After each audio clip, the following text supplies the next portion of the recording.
From Morningside Elementary School alone, 14 videos were submitted. We can't get to all of them, but we're going to try to do our best and hit a good majority of them. So I want to introduce our panelists. First we have, in the middle is going to be Councilwoman Stephanie Morgan. And then, yeah, they can see you. To the right is Assistant Chief Richard Del Toro.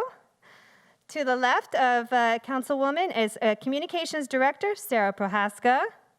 And then on the far right is Utility Billing Connection Support Manager Gina Linsley. And then on the far left is Communities Outreach Coordinator Port St Lucie Park and Recreation Robert Chenier. Well, thank you so much. Our first question is actually for Councilwoman Stephanie Morgan, and this is from student Sophia in 5th grade. Hello, my name is Sophia Arias. I'm a 5th grader at Morningside Elementary. If higher quality can sometimes depend on higher population, how do you get more people to come to Port St Lucie? Wow, what a great I'm on a timer.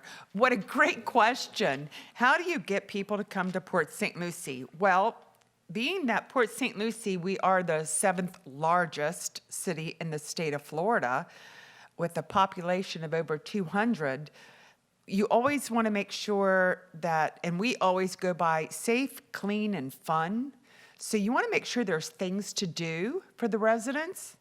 And in order to have things to do, you need a job so that you can pay for the things to do. So that is always important. I would imagine that you've probably heard of Southern Grove. And Southern Grove Jobs Corridor, oh, that's where I'm supposed to be looking. Okay, sorry. Is over 1,200 acres. That is also where the Cleveland Clinic Hospital is. We have the Research Center, Torrey Pines, Tamco, City Electric. We have numerous companies coming in that are going to provide high quality paying jobs. So to me, that is very important to have the jobs so that you also have fun things to do.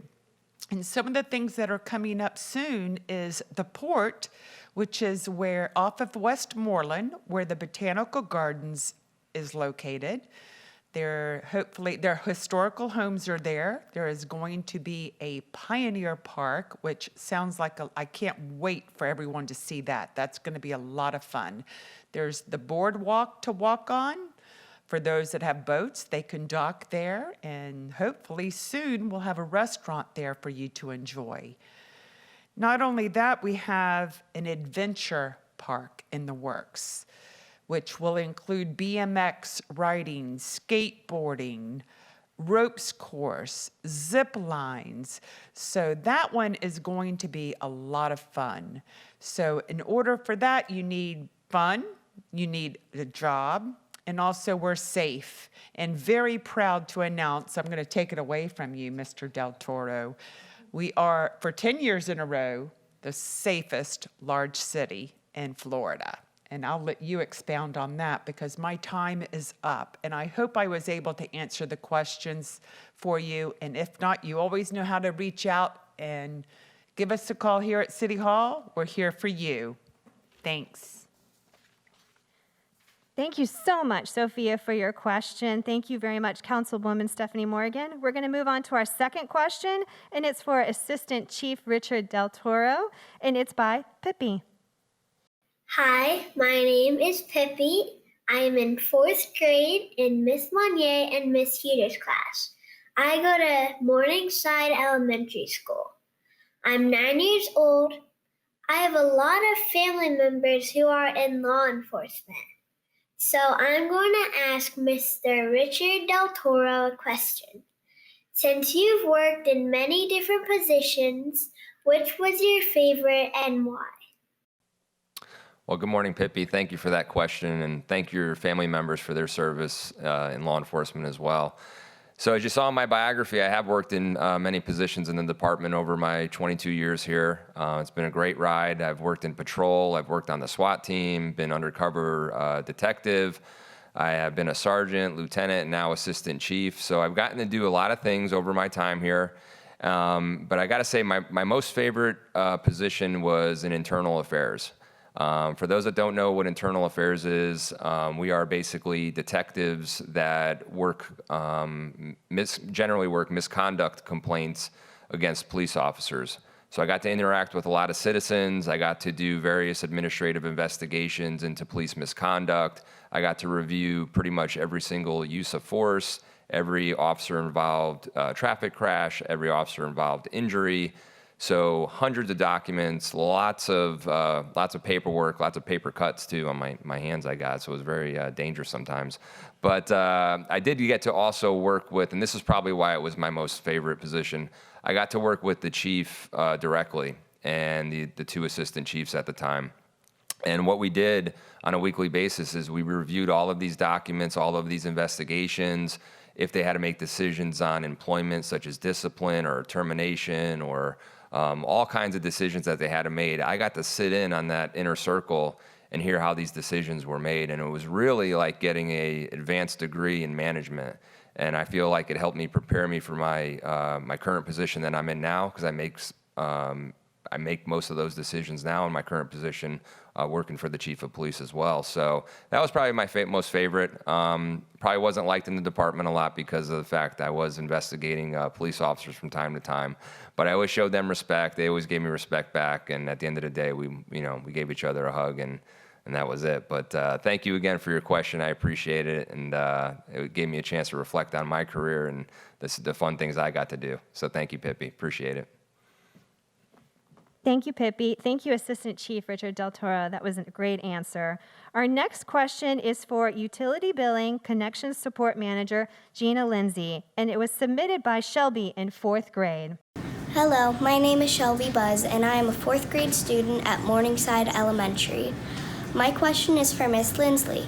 Miss Linsley, your biography states, and I quote, "The billing division is responsible for ensuring that over 78,000 customers are billed accurately and timely, and all payments received for service are posted correctly."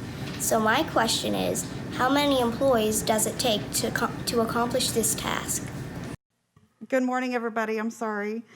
Thank you, Shelby, for that question. You quoted me very well. You did a good job with that. So I'm going to give you a short answer and a long answer. There are 34 employees total between billing and connection support divisions that are primarily responsible for sending bills, receiving payments, and answering all customer requests. However, we depend on the other 240 other utility employees to do their job to make sure that our customers can get clean and safe utility services at all times. The entire department works around the clock each and every day to make sure that we can always provide these essential services to our customers. We have employees working in labs, testing samples of water. We have employees out in the field working on water and sewer pipes, checking fire hydrants, even employees working in offices. Every single employee contributes in some way to making sure that we can provide our customers with water.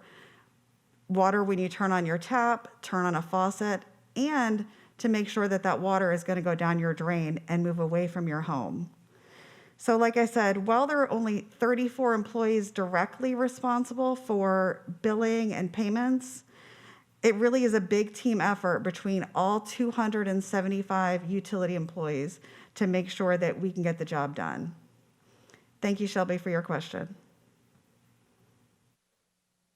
Thank you, Shelby. That was a great question. Thank you, Utility Billing Connection Support Manager Gina Linsley. It's a mouthful. It's wonderful, though. Thank you again. Our next one, I combined 2 questions, and this one is for Community Outreach Coordinator, Port St Lucie Parks and Recreations, Robert Chenier. And it's going to be 2 questions, Bailey and Amelia. Hello, my name is Bailey Millett, and I'm a 5th grader at Morningside Elementary. My question is for Mr. Chenier. If I had a dream to have your job, what steps would I need to take to reach this goal? Hello, my name is Amelia, and I am a 4th grade student at Morningside Elementary. My question is for Mr. Chenier. What is your favorite part about your job and why? All right. Well, good morning. And thank you so much, Bailey and Amelia, for your questions. They were great questions. It gave me a chance to kind of reflect on my time in my department, as well as the assistant chief said earlier.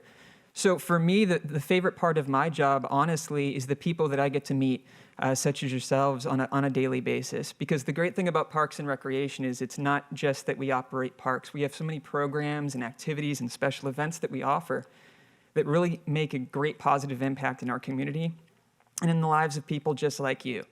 And so it's always great to come to work every day and meet new people and get to know your story. And in my position, I get to help tell that story and the story of our department in coordination with our communications department. And so it's really exciting to be able to hear your story, get to know you, and get to see all of you enjoy your local parks.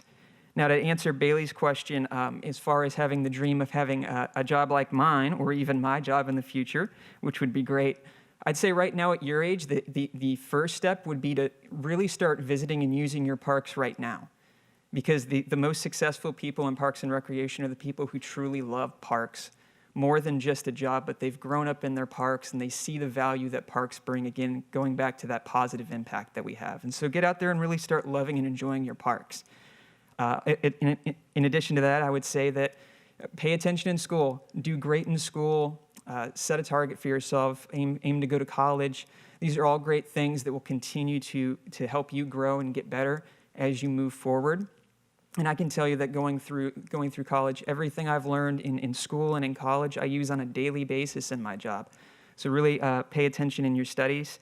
And as you get a little older, when you turn 16, you can actually become a city volunteer. So that would be a great way for you to get involved as well. We use a lot of volunteers in the Parks and Recreation Department who donate tens of thousands of hours every year to help us get all of our jobs done, to make everything better for you and make our Parks Department the best. And so thank you so much for both of your questions, and we look forward to seeing you in our parks. Thank you so much, Mr. Chenier. We appreciate that. Our next question actually is going to be for Communications Director Sarah Prohaska. And again, we combined two questions that were very similar. So if you don't mind, we're going to have one from Brady and Tyler. Hello, my name is Brady, and I am in 5th grade in Morningside Elementary. I have a question for Miss Prohaska, and I am wondering, what do you do as Communications Director? Hello, my name is Tyler Dvorak. I'm a 5th grader from Morningside Elementary, and my question is for Miss Prohaska. Miss Prohaska, is this your dream job, and if not, what is? Hi, Tyler and Brady. Tyler and Brady are good friends of mine, so I know both of these boys. So I'm excited to answer these questions for you guys. Okay, so as Communications Director, I lead a team of 10 people, and we handle what is called public relations for the city.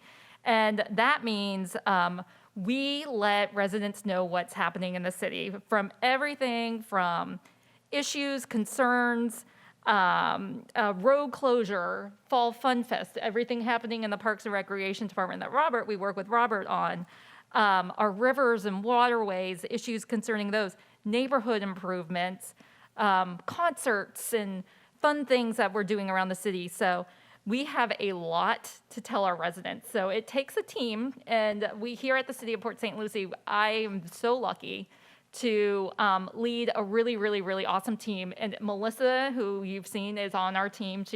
She works in our office. Avi and Gus back here, who are behind the scenes running the cameras that you're watching right now, are on our team at the city in the communications department. Maureen, who you don't see, but she's also sitting here in the audience, and she's taking pictures and posting things about this right now to Instagram and Facebook. So those are just some of the ways we get the word out to our residents, because we have a lot to tell everybody. So like I said, we have a variety of tools we use. We use video for our government channel. We make videos for YouTube. We do reports, banners, digital graphics. We run the city's website, and we control all the content that's on the city's website, and of course, all of our social media channels. So it takes a lot of different skills. So if you're interested in a job like this in the future, You have to be a great writer. You have to be creative. We have photographers on our staff. So it really does take a lot of creative people to help tell the city's story and let people know what's happening in the city. And then Tyler's question really quick. I have to say this is kind of a dream job because I do have a dream team I work with. Everyone here at the city is awesome. And the people who do our communications are really, really top notch. So I'm very excited to have this job. And I mean, it is a dream job, but if you were to push me and I really would tell you what my dream job is, it's one day I would love to write a novel. I love to write, and it's a big part of communications. So maybe one day I'll get that done. But in the meantime, this is a great way to spend my time. Thanks, Brady and Tyler. Ms. Munier's class, thank you so much for participating in our youth council. We really appreciate it. Morningside Elementary School, we appreciate Ms. Melrose and Ms. Monroe for really helping us coordinate this. We really appreciate your time. We're going to end this now unless our panelists have anything else they'd like to add. Oh, yes, we do, definitely. Go ahead. Well, you know me, the mouth of the South. So those were great questions, and I did hear consistency here about having a dream job and what to do to prepare for that dream job. And just to let you know, whatever it is that you choose to do, just make sure that it's a passion, because if it's a passion, you'll never go to work another day. It's not considered a job. You're going to go do your passion. So remember, it's all about you, and do your passion. Enjoy. So we're going to close now, but I just want to remind the teachers, if you have any follow-up questions for our panelists, please reach out to myself and I'll get it to our panelists and they'll follow up with you. We really appreciate your time and all the thought you put into putting these questions together. Again, thank you again.